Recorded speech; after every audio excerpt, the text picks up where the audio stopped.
Welcome to House of Champions, YouTube friends. Dropping your comments and questions in that chat, and make sure you hammer the like and subscribe buttons as we go through the last-minute transfers. Yes, the last-minute transfers with the window now officially closed. Let's absolutely have it, boys. Welcome in. I'm Ian Joy. I'm joined in the House of Champions by the main men, Nigel Real-Coker, Michael Hood. There's James Benj over there. Got his phone in his hand right now, James Benj.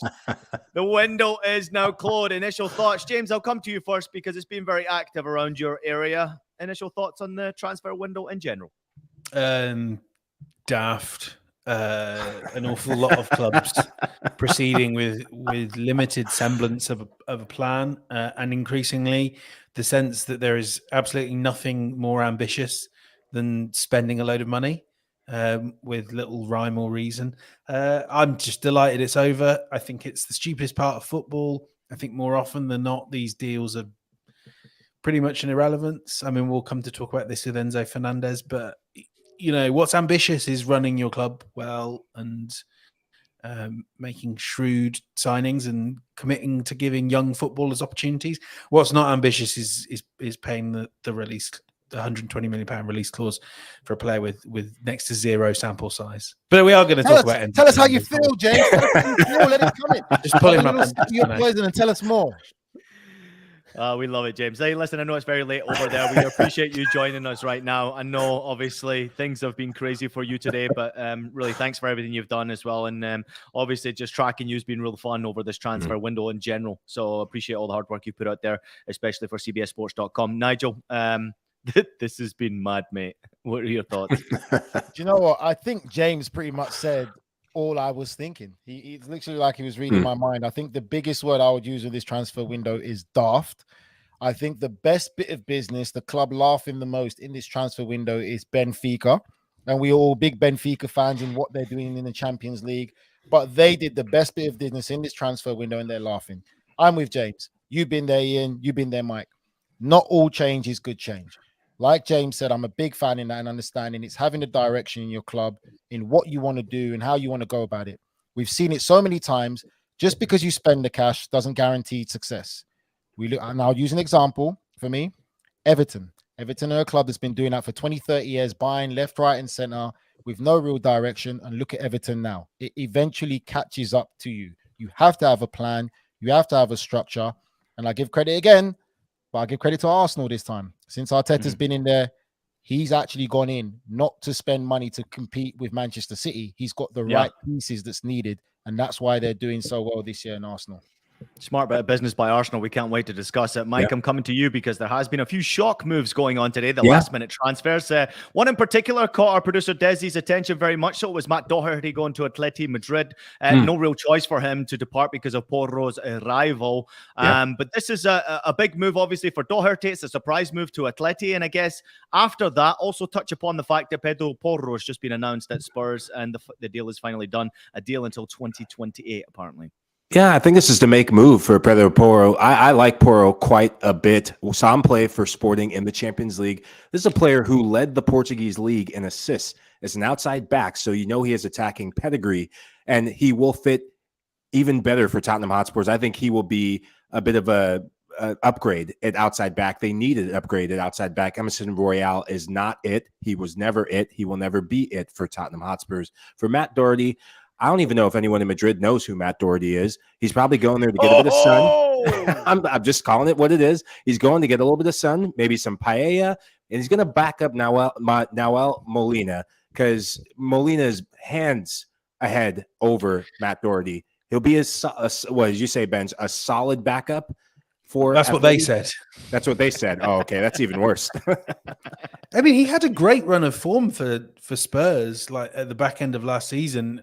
After Harry Kane and Heung-min Son, he was, their most important player, and really nailed down that right wing back role. Got a bad injury. I mean, Mike's right that he's not he's not the player that Atletico are dreaming of. But I mean, I think it sort of says something about the slightly cat-handed way that Tottenham have operated. That the indications are that, I mean, as we're seeing on the screen there, they were planning to loan him all day long, and then they terminated his contract because they actually had sent too many players out on international loans. And I mean, kind of going back to the the topic here. This is from Dan Kilpatrick at the Evening Standard. Tottenham have now spent 120 million pounds on right backs and right wing backs. I believe they've played 7 of them since Kyle Walker departed. None of those 7 are Jed Spence, who is a really talented young English footballer who could have been the long-term solution. They keep throwing money at this. I mean, I agree with Mike that Pedro Porro is a great talent, but will he be the perfect fit for whoever follows Antonio Conte? If he's a wing back, will he be great next season if Conte's not there? Some joined up thinking, please, lads. It's across England, it would really serve you quite well if you built squads that aren't entirely dependent on whoever is in the dugout at any one time. Yeah, that's what the top clubs do. 100%. No, I'm just going to say, Ian, we spoke about it so many times, and that's something that I believe what the top clubs do. You have football people, the right football people in there, recruiting the right players that regardless of the manager in the dugout, you have more than enough capable professional football players who can play any system, any style, and be a good player for what manager comes in. Because if you don't do that, you're going to keep going around in this vicious cycle of spending money, which is what we continue to see. Right. I mean, it's crazy right now what's happening. It's certainly a lot of clubs, and it seems to be a little bit of a merry-go-round for a lot of clubs as they try to find a way to the top of the Premier League, which is not easy. And more and more clubs are spending more and more money and losing out on business-wise. It makes no business sense with some of the moves that we're seeing here. In particular, that Doherty move doesn't make any sense for me business-wise. I'm happy for the player because he's going to Atleti. It seems a good move for him. I'm happy for Atleti because they've got a good right back who's going to back up their right back. Yeah. Happy for all of them. But at the end of the day, this is bad bit of business. Everybody out there who's tuning into the show, you're watching House of Champions, Ian Joy, Nigel Rio Coker, James Benge, and of course Michael LaHood. Drop in a comment there. It's a bit quiet right now, so let us know where you're watching from. Let us know about your team, how they did in the transfer window. Let's get going here. Let's get this up and going. James, we've got you for about another 15 minutes. Let's get into it. Arsenal Football Club. Let's talk about the Gunners. Their number one target clearly was Moises Caicedo. Brighton refused to sell Caicedo, who was obviously a very important player for them, and they let him know that. The player apparently wanted to go. At the end of the day, it was a confusing situation for the player, but Brighton said no. Was it the right call by Brighton? And what did you think about the fact that Arsenal moved very quickly before the window closed to sign Jorginho? Yeah, I think it was the right call by Brighton. This is a really talented player and one that the market will still be there for in the summer. I think Brighton are in a position where they could achieve something incredibly special. 6th in the Premier League. When you look at that FA Cup draw as well, something's opened up. And this isn't something that's going to come around all the time for Brighton. So I admire that. They don't need the money. And I think, if we're talking about winners of the windows, the team that's got £26 million for Leandro Trossard and replaced him with Kaoru Mitoma, I mean, they've got to be right up there in the winners of the window. It makes sense. I have my doubts about Jorginho, the player. I think he may well be too slow to play as that one-man pivot that Arsenal want. On the plus side, I've just reported about half an hour ago, Thomas Partey looks like he will be, the expectation is he'll be fit to play Everton. And we've got to remember that, if things go well for Arsenal, Jorginho might play half a dozen Premier League games, mostly as a sub. If that, it's in that sense, it's a lot of money still. And I mean, it's not a huge amount compared to some of the other fees we're talking about. It's 10% of the Enzo Fernandez deal, but £12 million and an 18-month contract. It's significant payment for a squad player, but it's fine. I mean, with Mohamed El-Neni out injured, it gives them that backup. But I think if he starts more than half a dozen games, that probably means there's something not great for Arsenal fitness-wise, and that might mean no title. Just real quickly before I let Mike jump in here. So you're saying 12 million? You're saying it's a lot of money. I mean, realistically, James, they're trying to get a title over the door here. I mean, that's always isn't it worth it? Yeah, I think that's kind of still ultimately where you have to fall down. It's the same thing with Trossard. 26 million for him, 12 million for Jorginho. If Jorginho comes on and scores 2 or 3 penalties, if Trossard scores 2 or 3 goals, and that's what makes the difference between first and second, I think that's money well spent. I mean, the whole of North London. You won't see us until August or whatever, because we'll all be on a massive piss up. Did you say the whole of North London or half of North London? I mean, let's be frank, most of North London. It's the big team in North London celebrating. Benj, you wouldn't be you if you were tempered in your approach, tempered in your excitement. I think this is a good move for Arsenal, given that they didn't get their main man in Caicedo. I think this was the next best possible available player. His experience is going to be massive. They add depth that they need in the middle of the park. Is he mobile? No. Is he young? No. He's 31 years old.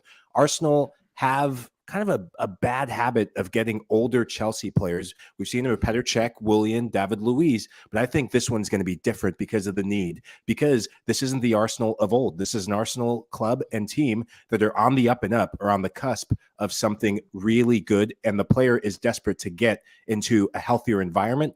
The fact that it was only a couple of years ago that Jorginho was playing for Italy and was one of the best center midfielders in the world, won the Champions League with Chelsea and won the European Championship with Italy. Those two things happened not too long ago. It wasn't 10 years ago. It was not too long ago, only a couple of years ago. So the player is still in there, and he's a player that Mikel Arteta wanted at City and he still wants now. I think it's a good signing.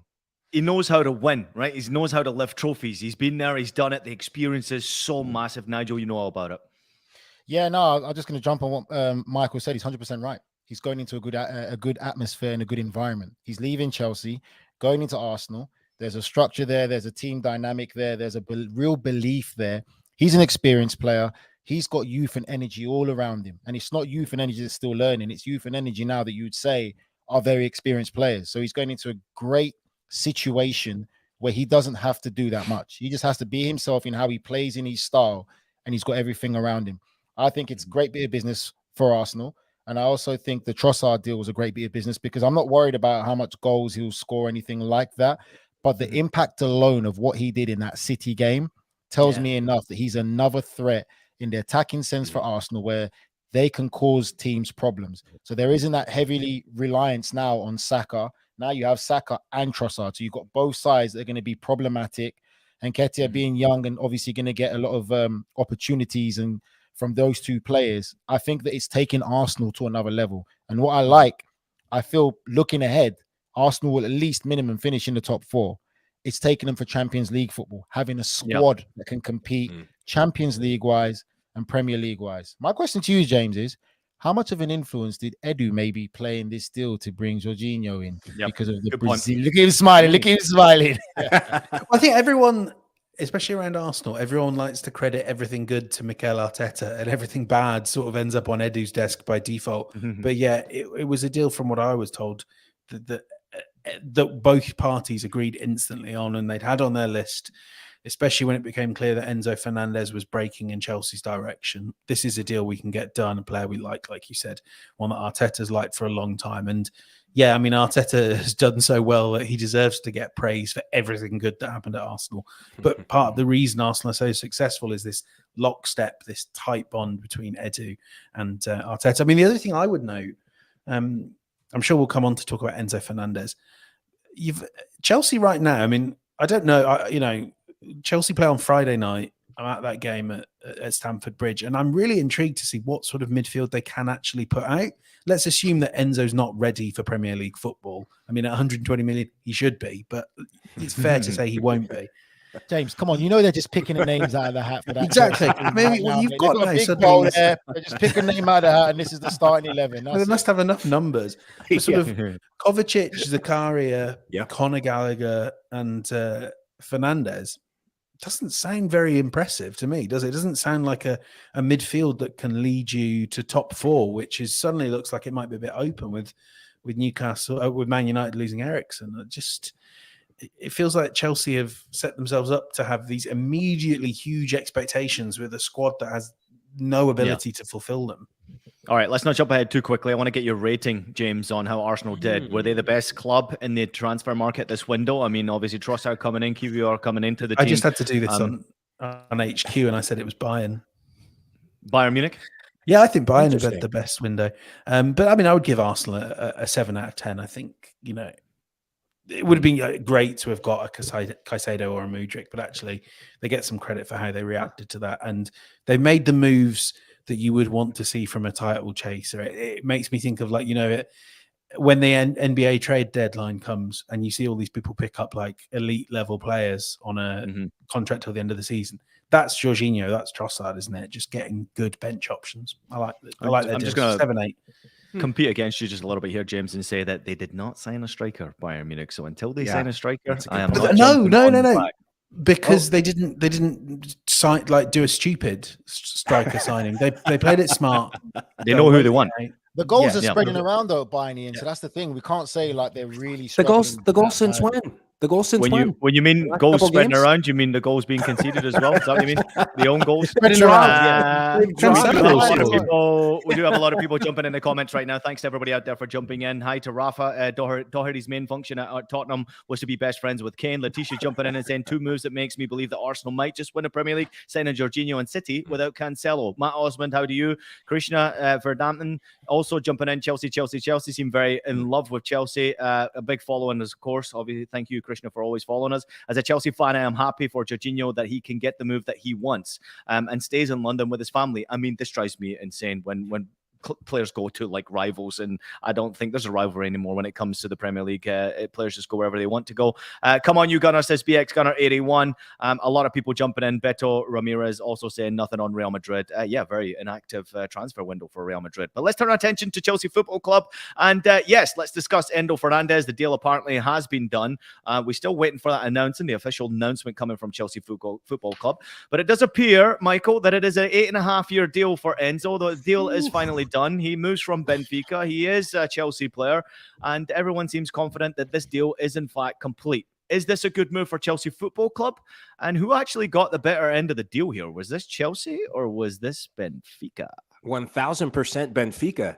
I mean, they got just a pile of gold put at their front door. This is a selling club, a club that's done wonders in the last decade in the players, and add Enzo Fernandez to the list of players that are making them a ton of money. This is a guy who's a good player. Some might say a very good player. He is not a world-class player. For World Cup winner.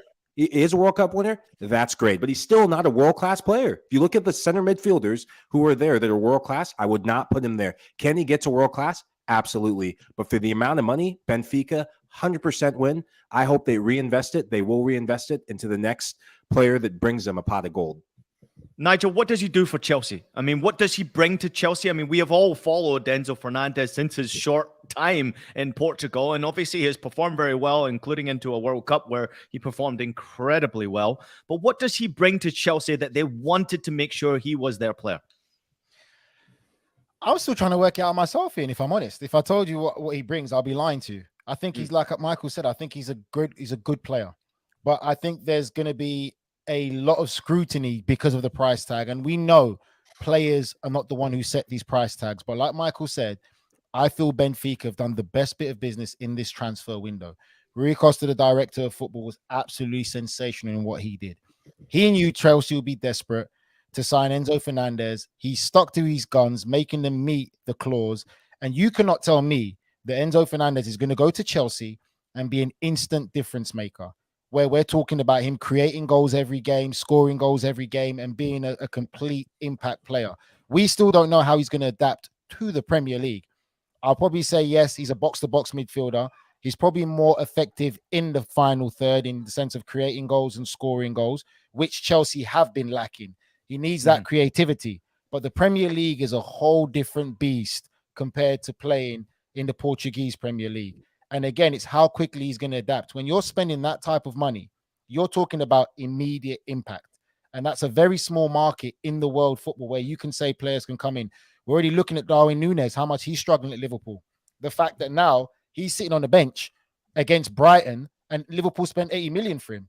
And now Enzo Fernandez, they paid 120 million and playing in that midfield area, you're talking about box to box, high energy, high tempo for 90 plus minutes, no time to rest. So I feel personally for me, it's a deal that Chelsea have done just because of how much of a fantastic World Cup he had, everyone talking about him, top player, and they just saw something shiny and glittery and just wanted to associate it with Chelsea without realizing, is this a player that we really need right now, building for the future?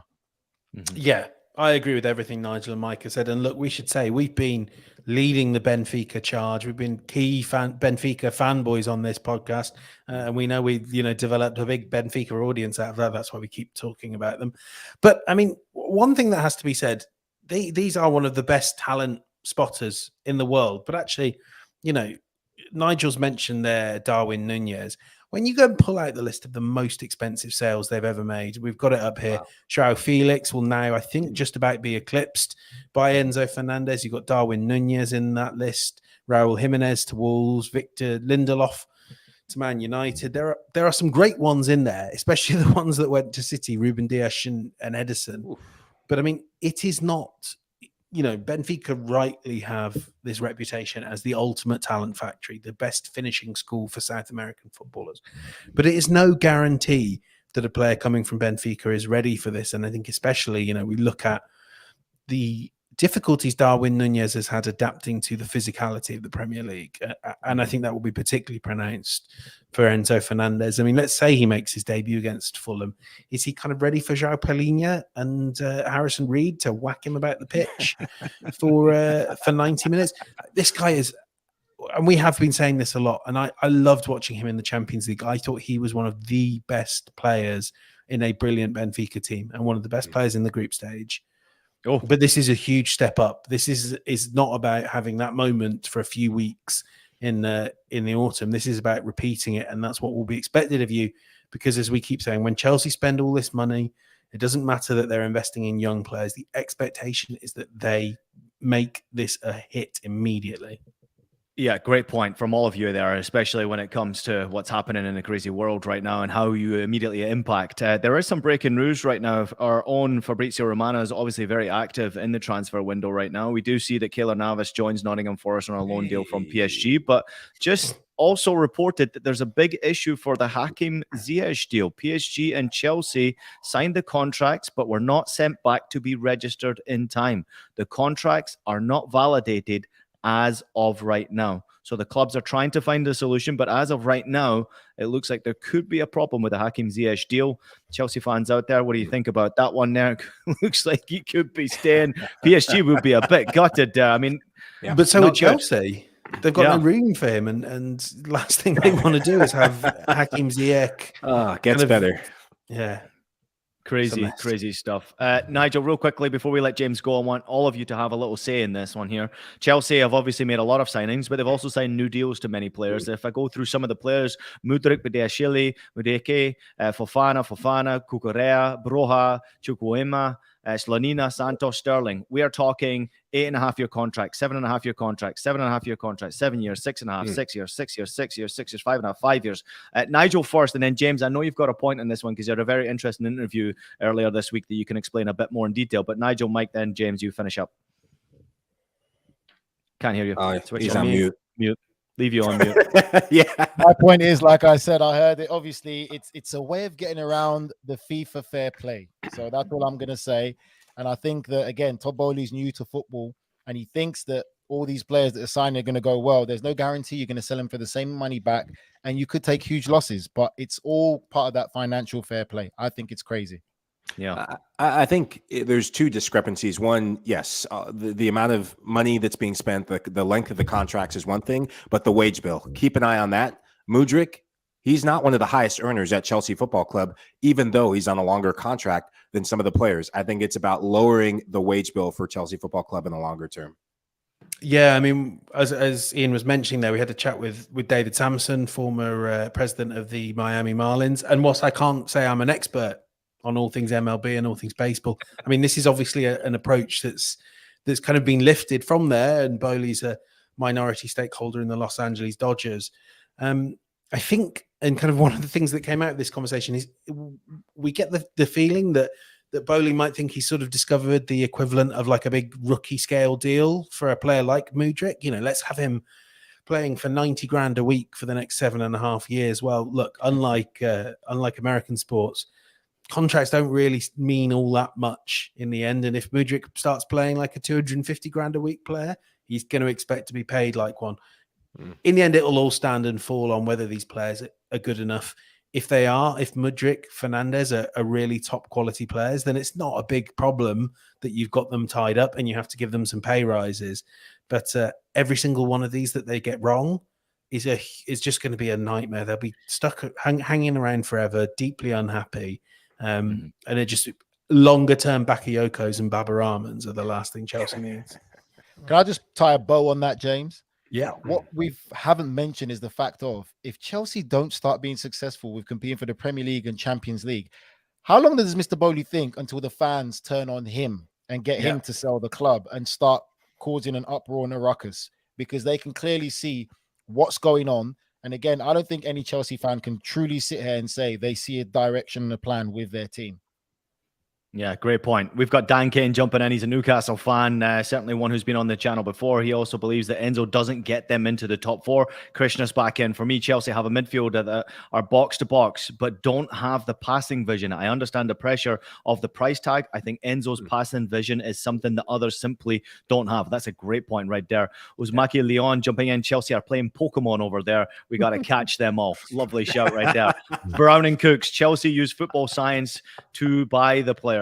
Interesting point right there. And then the last one is Dan saying that Chelsea will have enough unregistered players to field a second squad. And this one's for you, Nigel. I think we actually blocked Average Joe. He says, these guys are stupid. I think that one was directly for you.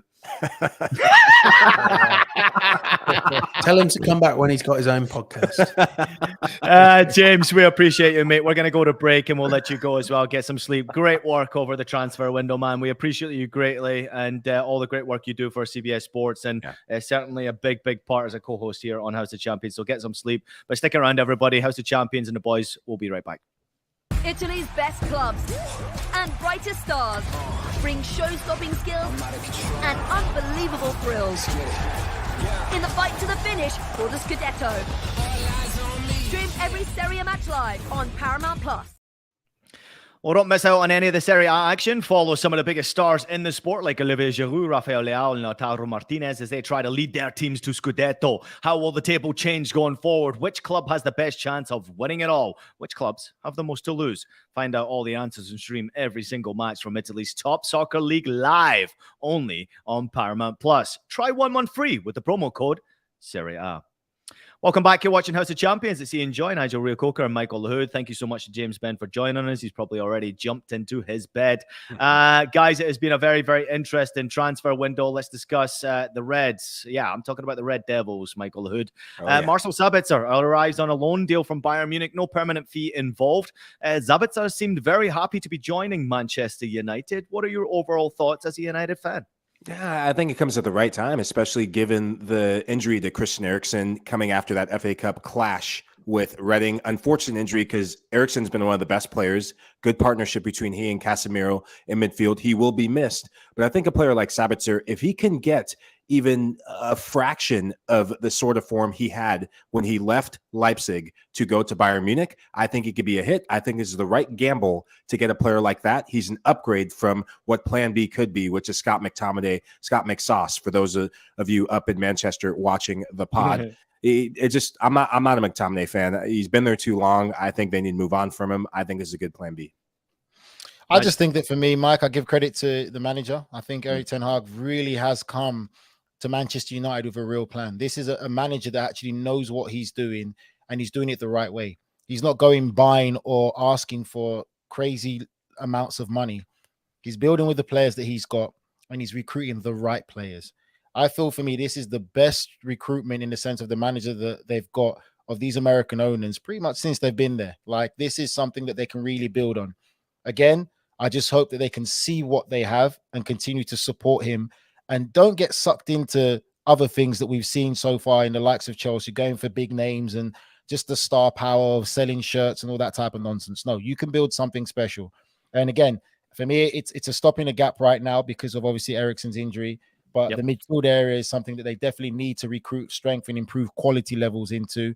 And obviously their goal is finishing in that top four. And I think right now with the form that they're on and how they're playing, they could finish definitely in that top four, Man United. I just want to add very quickly, from a tactical standpoint, Sabitzer gives a versatility. We've seen Bruno Fernandes play out wide different games in big games. In the City game, he played as a right winger, and it allows you, if you want to play Casemiro and Fred at the base as the midfield too, you can play Sabitzer as your attacking mid and allow Bruno to float free. So the versatility factor, the need factor, and the fact that you have something to play for, it just makes sense.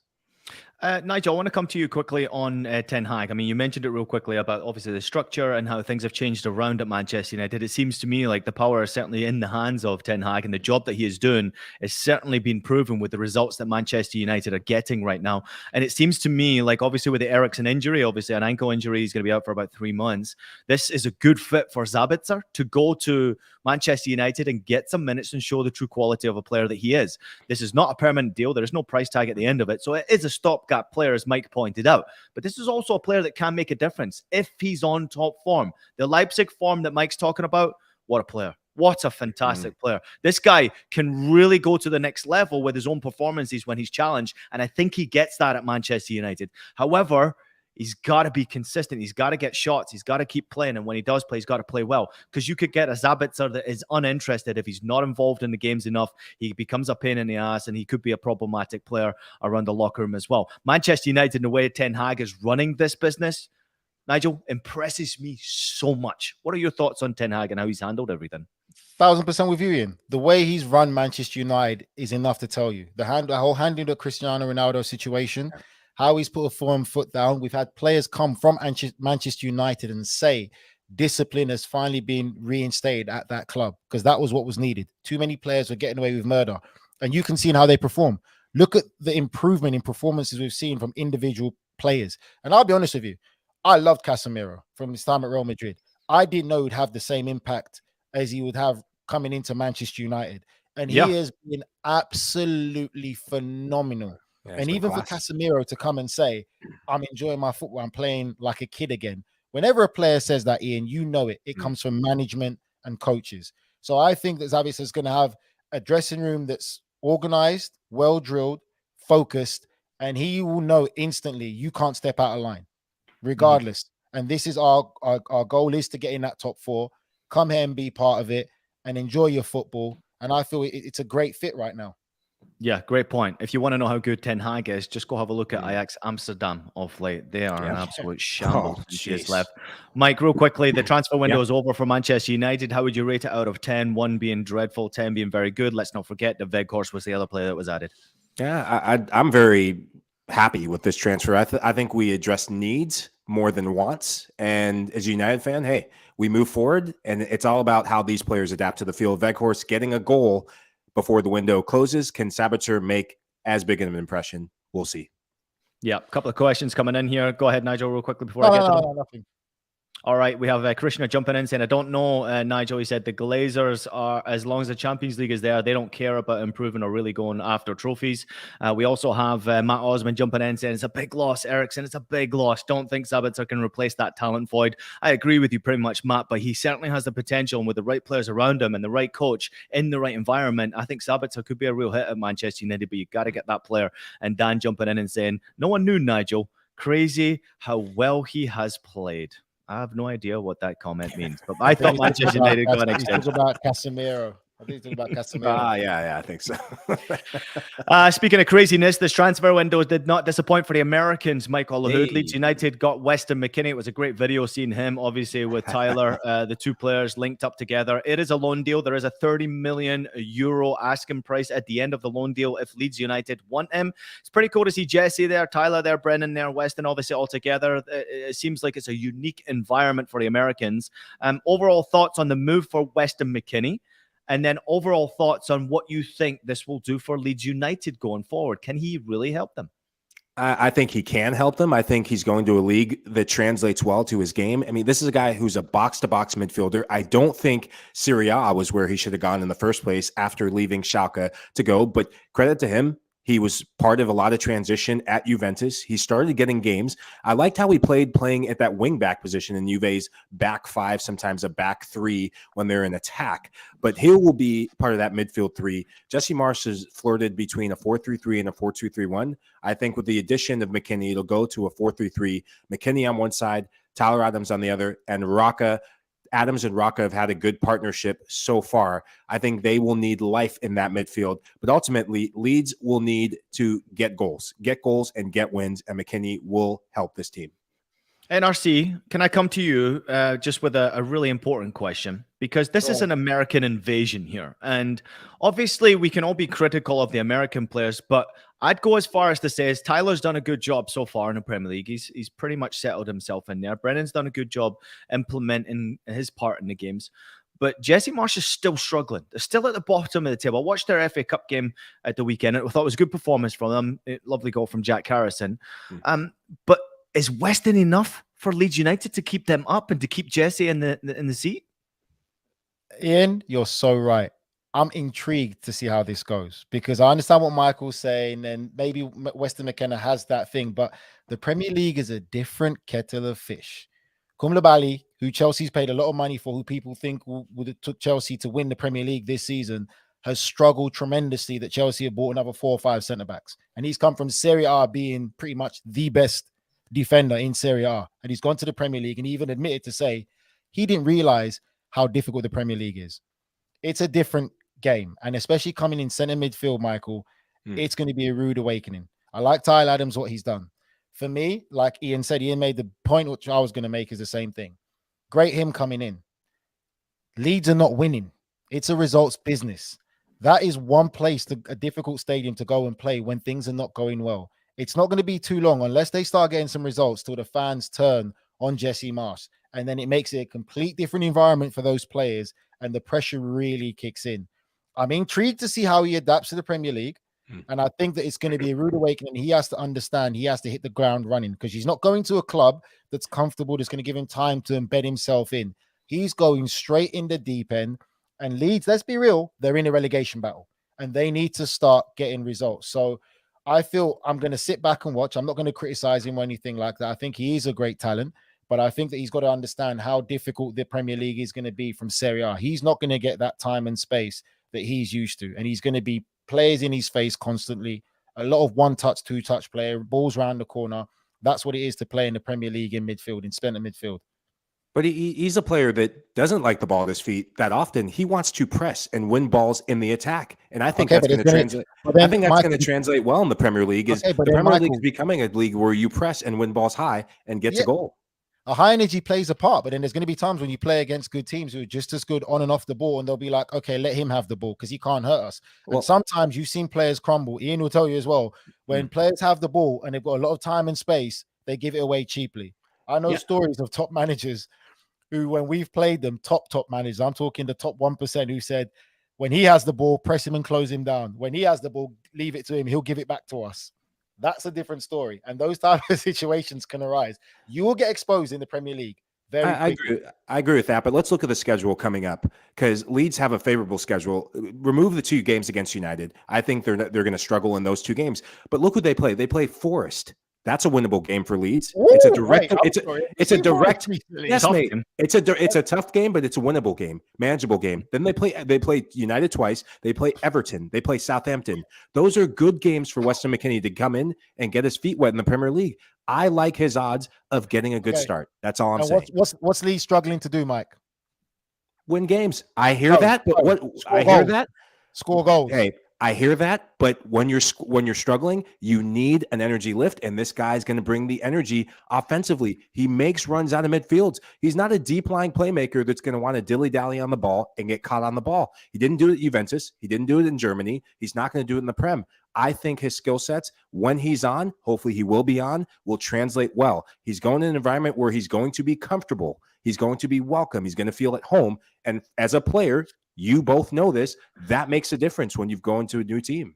Yes, but you're going into an environment that demands to win. And if you don't win games very quickly, what happens is the pressure turns from the supporters on Jesse Marsch, therefore turns the pressure on the players. I think it's a very difficult environment to go into. And I think it's a risky game for Jesse and Leeds United to play. You have so many Americans there now, and they can turn on you very quickly. And it's a real big part of your team. It's a big part of your locker room, these American players now. Yeah. And can you even imagine if they get relegated? Half the US men's national team will be playing in the championship next season. So that's never good. Ian, you've come across a lot of Leeds fans, I'm sure about, but Ellen Road is a different beast of fans. Those fans there are crazy. And I'm telling you, unless you hit that ground running and become a crowd favorite, you're going to be in for a very tough time because they will turn on you if they don't feel you represent that shirt well enough. And Yep. it's going to be interesting. I'm not ruling him out. Like I said, I just hope he knows what he's getting into. And like Ian said, it's a dangerous game that they're doing with getting all these American kids there because fans will start questioning that. Yeah, no doubt about it. Let's touch upon some of the other American moves. There was a great video that was popped up by Hibernian Football Club. Matthew Hoppe went on loan to Hibs. I thought this video was absolutely awesome. Did you see it, Mike? No, I haven't seen Oh, it. mate. It's I know the movie. Yeah. Yeah, you know the movie. McFucking? Sorry, Des. What's that? Oh, McLovin. Sorry. Apologies to everybody out there for Nigel's fucking language, geez. everybody. Listen, we appreciate all the comments coming in there. Thank you so much to everybody for jumping on the back of what's happening at Leeds United. But this is a good move, obviously, for Matthew Hoppe. He seems to be trying to find his level right now. Didn't work out at Schalke for him. He's had a few moves since, trying to find a home where he can score goals. Still a young kid as well. So overall impressions for the Americans. Mike, I'm coming to you first, but I don't just want you to touch upon him. Also the potential of Konrad de la Fuente going to Hull. And then we must touch upon, I know he's not an American. Well, he is an American, but playing for Mexico is Araujo going to Barcelona on loan, potentially playing and starting at Barca B. Still a big move for Major League Soccer. Thoughts? Yeah, I think it's massive. You're seeing more and more Major League Soccer players plying their trade in Europe and really going for it. I think the Araujo move is very interesting because Jorginho Dest, I think he's on loan to Milan. I wonder what happens if this move is permanent. I saw Fabrizio Romano saying it was a loan deal at first, possibility of a permanent move from Barcelona. If it's permanent, then there could be competition between he and Jorginho Dest when Dest returns from Milan, because I think he's going to go back. I don't see Milan buying him for that loan deal that he's on right now. And for Hoppe, was it a couple of years ago? Hoppe actually looked very good in the Gold Cup, but he's kind of faltered a bit, lacking some minutes, lacking some form. When that's happening and you want to be part of the national team fray, you got to get minutes. You got to go. New chapter for him. I like this move for him.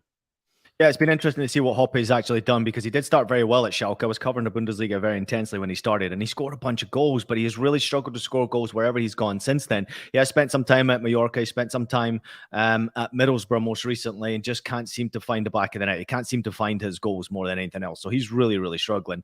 But at the end of the day, we're looking to see if we can get Americans playing well and doing their best going forward. Let's turn our attention, Nigel, away from the Americans and get back to the transfer market before we close out the show with some cup action. Skriniar's move to Paris Saint-Germain fell through at the last minute. It looks like he's going to move as a free agent in the summer now. He will stay at Inter. Smart move for the player here, player power? Risky. There's a lot of players nowadays in this day and age of football that become free agents. And then I think that players used to think that they have the power. And unless you're really in that top 1%, you don't have the power, because then clubs will start messing you around because, again, it becomes the whole business side of it. It's a risk. It's a risk for the player, in my opinion. Let me just in here, Mike, real quickly. There's an update from Fabrizio. Also, CBS Sports is Fabrizio Romano, might I add there. More on Hakim Ziyech. PSG have an appeal ready to the LFP, but contracts are not validated as things stand after Chelsea and Paris Saint-Germain exchanged their documents. He says right now the deal is currently off. So not great for Paris Saint-Germain in this transfer window. Can't wait to talk to our very own Jonathan Johnson about what happened in this transfer window and also his thoughts on PSG at this moment being very inactive in this transfer window. But Mike, this is disappointing. 2 players that they lost out on. Yeah, it's going to be massive because they find themselves in a title race they didn't expect themselves to be in. This is a club that wants to win the Champions League at all costs. But I wonder if not getting players to back up and become good, high-quality squad players in this window will cost them potentially in the run-in for both Champions League and League. When I look at my final thoughts, that's pretty funny. I'm sorry, the face just says it all. What a picture. Yeah, he's got to go back. a genius, man. He knows how always puts the picture up that complements his words. That is class. No, but my final thoughts, I'm sticking with League 1. I think one of the most quiet winners of this window in the league is Olympique Marseille. No, not because I'm Olympique Marseille's biggest fan since last fall, but I'm saying it, the quality of players they've gotten. They've gotten Malinowski, played in Serie A, to come in, The biggest question about them was, can they get attacking talent around Alexis Sanchez? They did that, and they got a striker in Vitinha, excuse me, had too much mate to drink before the show. Vitinha from Braga, who has a bunch of goals in him in the Portuguese league, young player. I like what they're doing in Marseille, and I think it's going to come at the right time when they play PSG in the Coupe de France and in the Ligue 1 run-in. Nigel, anything from you? Nah. All right, let's move on. We did have some cup action and some games going on today. I'll run through them pretty quickly. I want to get a quick opinion from you. Newcastle into the EFL Cup final, also known as the Carabao Cup. Big win for them today. It was an interesting game because Newcastle, I don't know if you guys watched it, Newcastle got off to a flying start, man. They were absolutely on fire, and then Southampton pulled a goal back. And it really got interesting because Southampton made it real close at the end of the game, but eventually Newcastle go to a final. And you can see, Nigel, what it means to the people of Newcastle. They want silverware. Why, aye, man. Of course they want silverware. That's my Geordie accent, ladies and gentlemen. For real football fans. Like Sierra Leonean accent. Oh, piss off. You don't know nothing about Sierra Leone. Anyway, for real football fans there, Newcastle for me is really an amazing city. And I'm so happy to see what I'm seeing. I was a bit skeptical at the start with the takeover, Ian, but I give credit. Yeah. Everything that they're doing and how they're doing everything is the perfect and right way. And it's all about the fans. It's doing it the right way. It's not coming in there showing that they're the richest club in world football, which they are financially, but they don't go out there and show it. And everything that they're doing is fantastic. You know, they got in their first cup final in how many years? What it's going to mean to the fans and the city is absolutely beyond anything you can put into words. And it's a great way to start building something for the long-term future. And what I like is the involvement of the fans. And again, just the recruiting. And I think when you look at Newcastle and you look at everything we've discussed in this pod today with how Chelsea have gone against business now, all these different clubs have done it. You don't always have to splash the cash and spend crazy money. If you get the right football people in your football club with the right direction, and everyone just does their job, you can achieve great things in the footballing world. Credit to Newcastle. It's going to be tremendous to them.